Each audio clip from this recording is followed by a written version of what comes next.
Hello, good evening आप सभी को। कैसे हैं आप सब? आई होप कि अच्छे होंगे। मैं सुप्रिया स्वागत करती हूं अपने YouTube channel learn with Supriya पे। आइए हम लोग देखते हैं, ये जियोग्राफी की दूसरी क्लास है। पहले ही हम लोगों ने देख ली थी, जो 20-25 क्वेश्चन की थी। आप लोग को अच्छे से समझ में भी आया होगा। और ये वो विश्व भूगोल का था, ये भारत का भूगोल स्पेशली रहेगा। 25 क्वेश्चन समथिंग रहेंगे। और आप लोग को इसी तरीके से और वीडियोस मिलती रहेंगी, जो सारे प्रीवियस ईयर क्वेश्चन रहेंगे बिहार में किसी न किसी एग्जाम्स में पूछे गए हैं, वो सारे आप लोग को देखने को मिलेंगे। तो देखते हैं आज का पहला क्वेश्चन है, क्षेत्रफल की दृष्टि से भारत का विश्व के देशों में कौन सा स्थान है? 5वां, बी है 6ठा, सी है 7वां, डी है 8वां। जिन जिन क्वेश्चन में आप लोग को लगेगा कि हम लोग को आ रहा है, वो स्किप करते हुए आगे बढ़ते जाएंगे, क्योंकि अब टाइम बहुत ही कम है। रिवीजन की जो है, जो भी टाइम मिलेगा आप लोग को, वो सारी पीडीएफ इकट्ठा दे दी जाएंगी, आप लोग रिवीजन कर लीजिएगा। तो इसका ऑप्शन सही हो जाएगा ऑप्शन नंबर सी। मैप में हम लोग देखेंगे, इसमें कुछ कुछ मैप भी इंक्लूड किए गए हैं, क्योंकि ये ज्योग्राफी है, बिना मैप के जो है अच्छे से समझ में नहीं आएगा। तो देखते हैं कि भारत से 5 बड़े राज्य, पहला 5 बड़े देश कौन से हैं जो पहले हैं भारत से। पहला है रूस, दूसरा है कनाडा, तीसरा है यूनाइटेड स्टेट, और चौथा है चाइना, 5वां है ब्राज़ील, 6ठा है ऑस्ट्रेलिया, 7वें पे अपना भारत है। 7वें पे अपना भारत है। 8वें पे अगर पूछा जाए तो अर्जेंटीना आएगा। अक्सर करके अब 7वां ना पूछ करके क्षेत्रफल की दृष्टि से 8वां बड़ा देश कौन सा है, तो वो 8वां अगर पूछ लिया तो आप लोग अर्जेंटीना बताएंगे। आगे देखेंगे हम लोग, अगला क्वेश्चन है, भारत का क्षेत्रफल संसार के क्षेत्रफल का 2.4% है, परंतु इसकी ऑप्शन दिया गया है। ऑप्शन नंबर ए है संपूर्ण मानव जाति का 16% जनसंख्या है। ऑप्शन नंबर बी है संपूर्ण मानव जाति का 17% जनसंख्या है। ऑप्शन सी है संपूर्ण मानव जाति का 18% जनसंख्या है। ऑप्शन डी है संपूर्ण मानव जाति का 28% जनसंख्या है। ये बीपीएससी प्री 1994 में पूछा गया है। काफ़ी पुराना क्वेश्चन है, लेकिन फिर भी अदर्स एग्जाम में बार बार रिपीट होते रहता है, तो इसके लिए हम लोगों ने इसको पिकअप किया है। इसका ऑप्शन नंबर बी सही हो जाएगा। भारत का क्षेत्रफल संसार के क्षेत्रफल का 2.4% है, जबकि संपूर्ण मानव जाति का 17.5%, यानी कि 17.5%, जबकि इसमें ऑप्शन के हिसाब से ऑप्शन नंबर बी सही हो जाएगा। आगे हम लोग देखेंगे, क्वेश्चन नंबर तीसरा है, निम्नलिखित में से कौन सा भारतीय राज्य कर्क रेखा के उत्तर में स्थित है? ऑप्शन नंबर ए है झारखंड, बी है मणिपुर, सी है मिजोरम, डी है त्रिपुरा। ये यूपी पीसीएस मेंस में भी पूछा गया है 2008 में। RS राजस्थान में पूछा गया है 2013 में। तो इसका ऑप्शन नंबर सी हो जाएगा, बी। ऑप्शन नंबर बी सही हो जाएगा, मणिपुर। इसको हम लोग मैप के हिसाब से समझेंगे तो ज़्यादा समझ में आएगा। आइए देखते हैं हम लोग मैप में पूछा है कि कर्क रेखा भारत से कर्क रेखा के उत्तर कौन सा राज्य स्थित है? तो पहला राज्य है गुजरात, जो कि सबसे पूर्वी है। गुजरात सबसे पश्चिमी है। दूसरा है राजस्थान, तीसरा है मध्य प्रदेश, चौथा है छत्तीसगढ़, 5वां है झारखंड, 6ठा है पश्चिमी बंगाल, 7वां है त्रिपुरा, ये छोटा सा है दिख नहीं रहा होगा, 8वां है मिजोरम। तो जो है मणिपुर इसके उत्तर में स्थित है, कर्क रेखा के उत्तर में स्थित है मणिपुर। आगे देखेंगे हम लोग, इसके बाद वाला क्वेश्चन है, ये हो गया था। आगे देखेंगे हम लोग क्वेश्चन, निम्नलिखित में से कौन सा भारतीय राज्य कर्क रेखा के उत्तर में स्थित है? ये शायद 2 बार क्वेश्चन रिपीट हो गया है। आगे देखेंगे हम लोग, अगला क्वेश्चन है, भारतीय मानक समय निम्नलिखित स्थानों में से किसके समीप से लिया गया है? ऑप्शन नंबर ए है इलाहाबाद नैनी से, बी लखनऊ, सी मेरठ, डी मुजफ्फरनगर। तो इसमें ऑप्शन नंबर हम लोग का सही हो जाएगा ए, इलाहाबाद के नैनी से गुजरता है। आगे देखेंगे हम लोग, क्वेश्चन नंबर अगला है, ये दोबारा से हो गया है रिपीट। ये है मैप के द्वारा हम लोग समझें तो ये है अपना यूपी, ये है एमपी का इतना कोना पड़ता है, आगे हम लोग का ये छत्तीसगढ़ पड़ता है, फिर आगे हम लोग का उड़ीसा पड़ता है, फिर यहाँ इधर आंध्र प्रदेश पड़ता है। इस प्रकार से यूपी, एमपी, सीजी छत्तीसगढ़ और उड़ीसा और आंध्र प्रदेश 5 राज्यों से होकर गुजरता है। तो यहाँ यूपी के इलाहाबाद पड़ता है, यहाँ यहीं नैनी के पास से गुजरता है। आगे देखेंगे हम लोग, भारतीय मानक समय एवं ग्रीनविच माध्य जीएमटी में अंतर पाया जाता है। ग्रीनविच रेखा से भारतीय मानक समय रेखा में के बीच कितने समय का अंतराल पाया जाता है? तो इसमें ऑप्शन नंबर बी सही हो जाएगा, 5.5 घंटे ज़्यादा पाया जाता है। अगर ग्रीनविच रेखा पे जो है 12 बज रहे होंगे दिन के, तो हमारे यहाँ शाम के 5:30 बज रहे होंगे, यानी कि 5.5 घंटे आगे है। आगे देखेंगे हम लोग, नेपाल के पड़ोसी भारतीय राज्यों का युग्म है। ऑप्शन नंबर ए है सिक्किम भूटान, बी है सिक्किम बिहार, सी है असम बिहार, डी है उत्तर प्रदेश हरियाणा। तो इसमें ऑप्शन नंबर हम लोग का सही हो जाएगा option number B.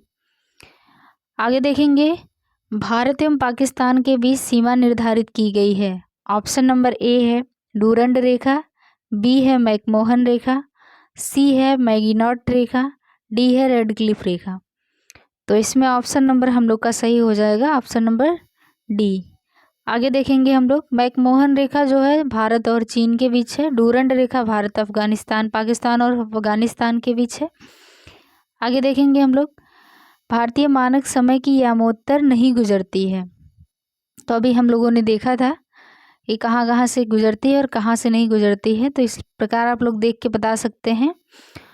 Option number A है आंध्र प्रदेश, बी है छत्तीसगढ़, डी है उत्तर प्रदेश, सी है महाराष्ट्र। तो महाराष्ट्र साइड में पड़ता है, इससे नहीं गुजरती है। आगे देखेंगे हम लोग, भारत का दूरस्थ दक्षिणतम बिंदु कौन सा है? तो ऑप्शन नंबर ए है कन्याकुमारी, बी है रामेश्वरम, सी है इंदिरा पॉइंट, डी है पॉइंट कालीमेर पर। तो इसमें पूछा है सुदूरतम दक्षिणी बिंदु, तो अगर इसमें पूछता दक्षिणी बिंदु तब सही होता कन्याकुमारी, लेकिन इसमें लगा दिया है सुदूरतम दक्षिणी बिंदु, तो इसमें सही हो जाएगा इंदिरा पॉइंट, जो अंडमान निकोबार के किस द्वीप समूह पर पड़ता है। ये आप लोग कमेंट करके बताएंगे किस द्वीप समूह पर पड़ता है। आगे देखेंगे हम लोग, अगला क्वेश्चन इसी से मिलता जुलता है, जो क्वेश्चन मैंने पूछा यही सेम है। भारत का सुदूर दक्षिण में इंदिरा पॉइंट निम्नलिखित में से कहाँ स्थित है? ऑप्शन नंबर ए है तमिलनाडु, बी है छोटा निकोबार, सी है बड़ा निकोबार, डी है कार निकोबार द्वीप। तो इसमें ऑप्शन नंबर हम लोग का सही हो जाएगा बड़ा निकोबार। जो इंदिरा पॉइंट है वो बड़ा निकोबार द्वीप समूह पर स्थित है, अंडमान के का द्वीप समूह है, सबसे दक्षिणी बिंदु पर स्थित है। भारत के राज्यों का निम्नलिखित में से कौन सा युग्म एक युग्म सबसे पूर्वी और सबसे पश्चिमी राज्य को इंगित करता है? तो ऑप्शन नंबर ए है असम और राजस्थान, बी है अरुणाचल प्रदेश और राजस्थान, सी है असम और गुजरात, डी है अरुणाचल प्रदेश और गुजरात। इसको हम लोग मैप के अकॉर्डिंग समझें तो ज़्यादा समझ में आएगा। इसको हम लोग देखेंगे, देखिए पूछा सबसे पूर्वी और सबसे पश्चिमी बिंदु, तो सबसे पूर्वी और सबसे पश्चिमी राज्य, तो सबसे पूर्वी राज्य कौन सा हो गया? अरुणाचल प्रदेश, और सबसे पश्चिमी राज्य गुजरात हो गया। ये इसमें जो है इससे संबंधित है, तो इतना ज़्यादा एक्स्ट्रा है, नहीं तो राजस्थान हो जाता, राजस्थान ऑप्शन सही होता, लेकिन ये इससे पहले है, इसलिए गुजरात ही माना जाएगा। गुजरात और अरुणाचल प्रदेश। आगे देखेंगे हम लोग, अगला क्वेश्चन है। अगला क्वेश्चन हम लोग का कौन सा था, ये हो गया है। तो इसमें ऑप्शन नंबर हम लोग का सही हो जाएगा, ऑप्शन नंबर डी। आगे देखेंगे हम लोग, अगला क्वेश्चन है, भारत का वह कौन सा स्थान है जहां बंगाल की खाड़ी, अरब सागर तथा हिंद महासागर मिलते हैं। ऑप्शन नंबर ए है कन्याकुमारी, बी है इंदिरा पॉइंट, सी है नागरकोइल, डी है रामेश्वरम। ये झारखंड पीसीएस में पूछा गया क्वेश्चन है। इसमें ऑप्शन नंबर ए सही हो जाएगा, कन्याकुमारी। आगे देखेंगे, अगला क्वेश्चन है, निम्नलिखित में से किस राज्य की सीमा बांग्लादेश से नहीं मिलती है। ऑप्शन नंबर ए है मेघालय, बी है त्रिपुरा, सी है मणिपुर, डी है मिजोरम। ये देखिए कितना इम्पोर्टेंट क्वेश्चन है, कई एग्जाम्स में ये बार बार पूछा गया है। तो इसमें ऑप्शन नंबर हम लोग का सही हो जाएगा सी। आइए देखते हैं, मैप में हम लोग ज़्यादा समझ पाएंगे, तो भूलेगा भी नहीं, ये क्वेश्चन शायद आ भी जाए, इम्पोर्टेंट लग रहा है।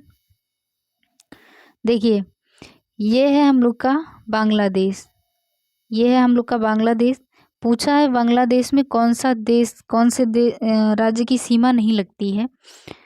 तो ये हो गया हम लोग का पश्चिमी बंगाल। पश्चिमी बंगाल यहाँ से लेके ये ग्रीन तक, यहाँ तक है। फिर हो गया हम लोग का असम, इतना सट रहा है। फिर ये है मेघालय, फिर ये त्रिपुरा है, फिर ये असम है, और ये है मिजोरम। ये भी कुछ सीमा साझा कर रहा है, लेकिन मणिपुर एकदम ऊपर पड़ जा रहा है, तो मणिपुर इससे संबंधित नहीं है। आगे देखेंगे हम लोग, अगला क्वेश्चन है। आगे देखेंगे अगला क्वेश्चन हम लोग का, आई होप कि आप लोग को क्वेश्चन अच्छे लग रहे होंगे, समझ में भी आ रहा होगा। देखिए अगला क्वेश्चन है कि रेड क्लिफ रेखा कौन सी है। ऑप्शन नंबर ए है अमेरिका कनाडा सीमा रेखा, बी है भारत पाकिस्तान सीमा रेखा, सी है भारत चीन सीमा रेखा, डी है रूस फिनलैंड सीमा रेखा। तो इस ऑप्शन नंबर हम लोग का बी सही हो जाएगा, भारत पाकिस्तान सीमा रेखा। आगे देखेंगे हम लोग, डूरंड लाइन किसके साथ भारत की सीमा निर्धारित करती है। ऑप्शन नंबर ए है अफगानिस्तान, बी है वर्मा, सी है नेपाल, डी है तिब्बत। तो ऑप्शन नंबर ए है अफगानिस्तान।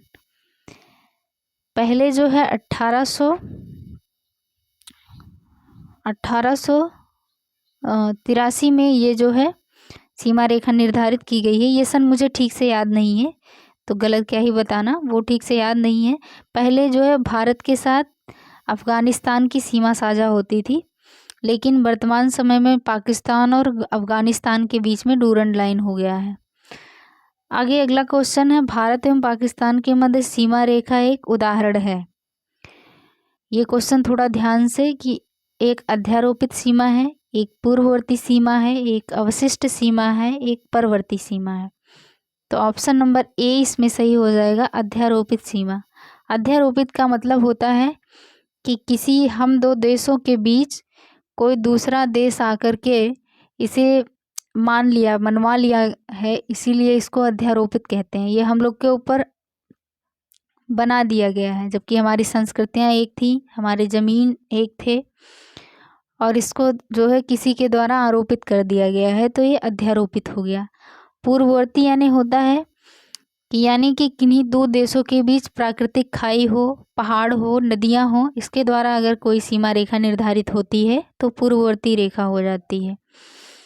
आगे देखेंगे हम लोग, अगला क्वेश्चन है, भारत और चीन की पूर्ववर्ती सीमा का सीमांकन कौन सी रेखा करती है। तो ऑप्शन नंबर ए हो गया डूरंड रेखा, बी है मैकमोहन रेखा, सी है रेडक्लिफ रेखा, डी है उपयुक्त में से कोई नहीं।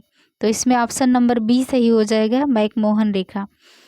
भारत चीन उत्तर पूर्वी सीमा की बात कर रहा है, तो मैकमोहन रेखा हो जाएगा। आगे देखेंगे हम लोग, भारत के किस प्रदेश की सीमा 3 देशों क्रमशः नेपाल, भूटान एवं चीन से मिलती है। तो इसमें ऑप्शन नंबर हम लोग का सही हो जाएगा डी। ऑप्शन नंबर डी सही हो जाएगा, सिक्किम से। आगे हम लोग देखेंगे, अगला क्वेश्चन है, भारतीय उपमहाद्वीप मूलतः एक विशाल भूखंड का भाग था जिसे कहते हैं। ऑप्शन नंबर ए है जुरैसिक भूखंड, बी है आर्यावर्त, सी है इंडियाना, डी है गोंडवाना लैंड।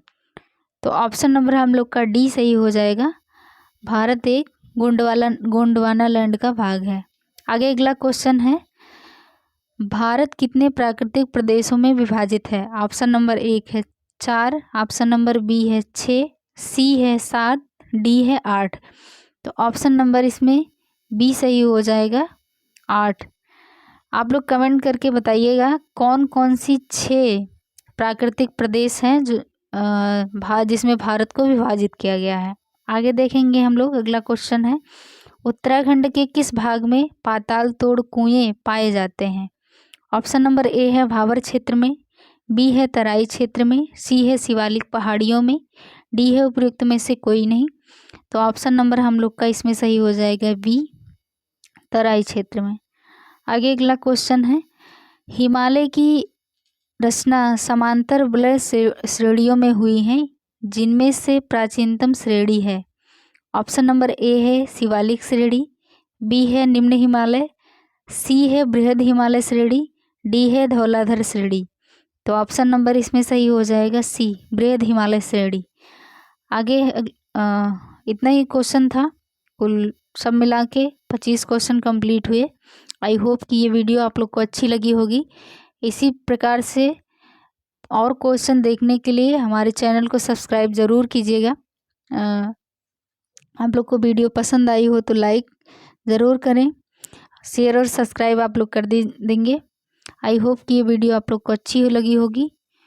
मिलते हैं किसी नेक्स्ट वीडियो में, तब तक के लिए धन्यवाद।